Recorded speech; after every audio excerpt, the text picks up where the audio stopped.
Then you go to Nashville. You take over from Phil Housley, who obviously you spent some time with on the World Junior team. But when I remember when you got hired, because we met for the first time, it was at the NHL Draft Conference. Gosh, I think that was in Chicago. And I just remember like thinking, man, there's a really bright young coach. And then it wasn't long after that there was like a press release, and it was like, boom, Dan Muse going to Nashville. Um, I would think when that job becomes available, you probably weren't the only resume that landed on David Poyle's desk. Why do you think you got selected for that job? It's yeah, it was kind of crazy how it all worked out. From my understanding, yeah, it's usually in those jobs you don't really apply. Somebody might call you, so you hope somebody out there is putting a good wording for you, Yeah. which is what happened. Yeah, from my understanding, it was the late Jim Johansson, who was just again another just incredible person in the hockey world, and yeah, just incredible human being who impacted a lot of people, not just in USA hockey, but I think just in the hockey world as a whole. Um, Peter Laviolette was looking for an assistant coach, and him and JJ had gone back to their Olympic playing days and were close friends. And I think he was asking for some names. I think he was looking a little bit outside the box, maybe somebody who wasn't necessarily coming from the NHL. And Jim Johansson had given him my name, and Lavi had some other connections with other people that I'd worked with, including Keith Elaine. And but I had never met him before. I didn't know him or David Poyle, but that's what kind of got that ball rolling. Was that connection, and yeah, it moved relatively quick, and it was another just incredible experience, another incredible mentor. I've been, you know, just really fortunate. I think back on all these people that I've been like, this hockey journey's taken me, and that I've been able to be around, and people that I've learned all these great lessons of coaching and in life from, and Peter Laviolette's another one of them. Just is incredible leader. Like it really for me. I mean, the one number one, it's an honor. I mean, to get to work in that league. I mean, wow, it's just such an incredible honor. And then to be around some people like Peter Laviolette, and to be able to learn from him, especially where I had now had a couple of years as a head coach, and like now I'd been in those shoes, to be able to learn more from him. I mean, just absolutely one of our game's best coaches, right at the very top. And I mean, just so many things that I learned, and so many things that maybe I was unsure of, or that I thought maybe this would be a good idea as a head coach. And then like to be able to see how he operated, and to be able to learn from him, and kind of like maybe reinforce things that I believed in even more so, was just incredible. And then like Kevin McCarthy, who's been with them forever too. Like he's been all over the league. He's been in the NHL, I think, since like he was 18 as a player, and then stayed in the league as a coach for all these years. But like just another person who I'd never met before, but then who was just so good to me for those, ended up being 2.5 years, and I learned so much from. So yeah, just really blessed to be able to have, kind of, again, through some connections and mutual people. Like it's crazy how things work out. But I learned a ton there from those guys, and a lot of lessons that now I've kind of continued to take with me as I went going back into being a head coach these last 3 years. Do you remember what your pitch was to Peter on how you were going to help his team win hockey games? I don't remember what the exact. I don't know. I don't use pitches. I don't know. It just Yeah. is conversations. I'm not. Fair enough. I'm not. That's like I'm not a salesman. No. Yeah. No, I mean, I remember. I remember the going into the. I remember going into the interview, and going down and speaking with them, and it was. I remember it was the summertime, and I was in Cape Cod with my wife and family, and like I had actually had some calls. I had a couple of calls, before, some American League teams that I had talked to, and I was like, all right, well, we drive out, we drive everywhere in the summer, so we packed up our the SUV with the time we had 3 kids. Hold Now I on. got You four. drove your family down to Nashville for the interview? No, no, Oh, and I drive my family across to oh, Massachusetts. So got it. Yeah, yeah. Chicago to Massachusetts, and so we got the car full, and I'm like, I'm going to bring a suit with me, because like I've been talking to some teams, and so Yeah. like, all right, I'm ready to go and prepared. If anything comes up, I'll be able to go on an interview, because like there was a couple that I had talked to, and then And then Lavi calls and he's like, come down to Florida to interview, and yeah, you better not bring a suit. You can't wear a suit. So now I'm like, I have nothing. I have nothing to go down there in with. Like I can't. Like I have literally like a bathing suit, t-shirts, and I happen to bring a suit. So then I got to go all scramble, get all this stuff, get video, get everything prepared, and find a way. Then eventually, and after a couple of days, go down to Florida, meet with him, and do the interview there. So it was. Yeah, no, it was yeah, again, you never know, how these different connections are gonna come into play. It's crazy how it works, but that's why it's just try to do a good job wherever you go, and you never know who might end up recommending you for something, and that was definitely the case there with just those connections through USA Hockey, and then getting that opportunity to be on staff for World Juniors as a video coach was what ended up. No That's the kidding. person, Jim Johansson, that ended up recommending me for the Nashville position. So, I'm trying to put myself in your shoes at the time. I think it was you were 35. Is that right?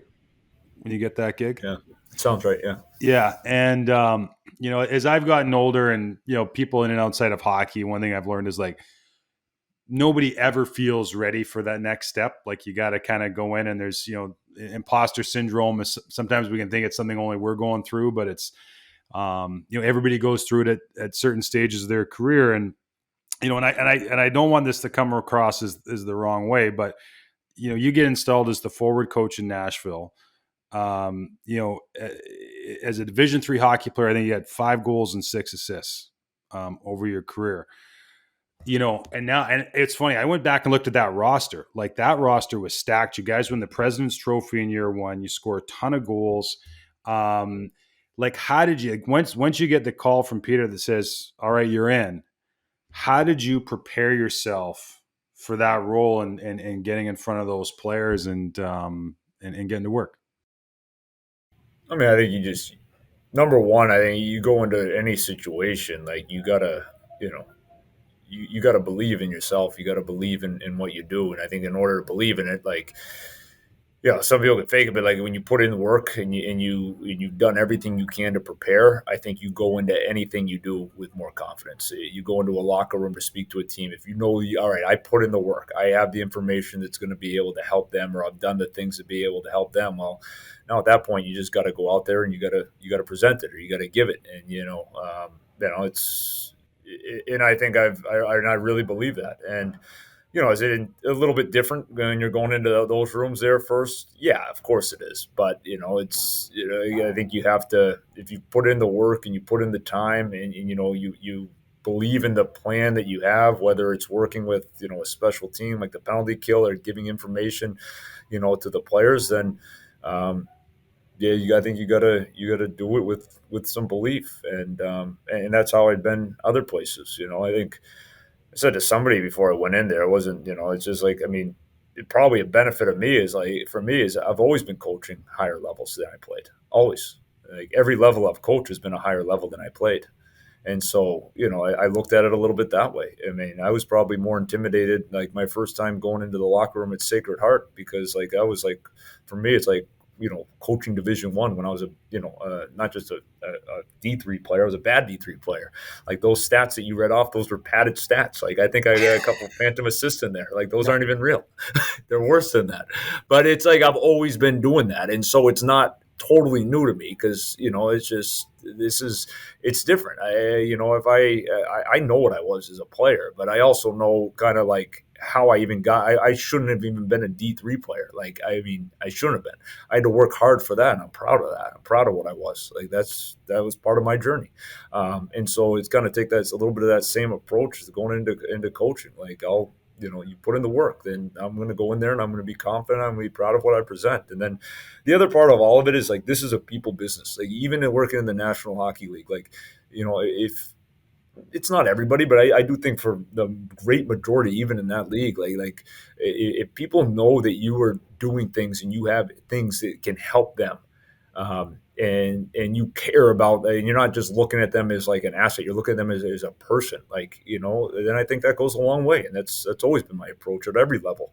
And so, yeah, that was my mindset going in there. It's like, all right, I believe in what I do, and I'm going to put the work in, and I'm going to treat people the right way, and going to go to work, and it's get to it's really cool to be here for sure, but it's still the same game.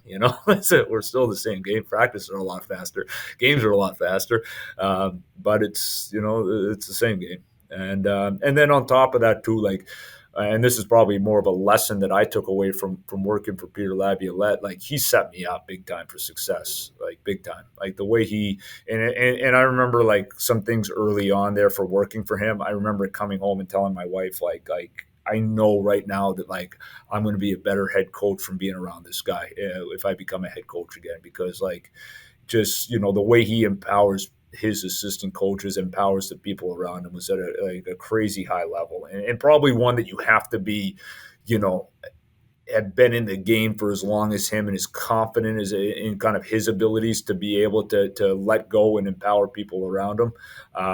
It's not. I just wasn't even close to being in that position my first time when I was a head coach. Like just the way he would put me in front of the room right away. Like right away, day one. Like, I'm a new assistant coach, and it was all about, okay, I'm going to get you in front of the team, and you're going to present, and you're going to do a great job. And now, go, go. And he had me prepared and ready to go. And then he just, he set me up for success. And I don't think, like, when I had been a head coach prior, I would have even thought of that. But then going through it and working for him, there was a lot of really like high end, high level lessons in terms of leadership that I learned from him.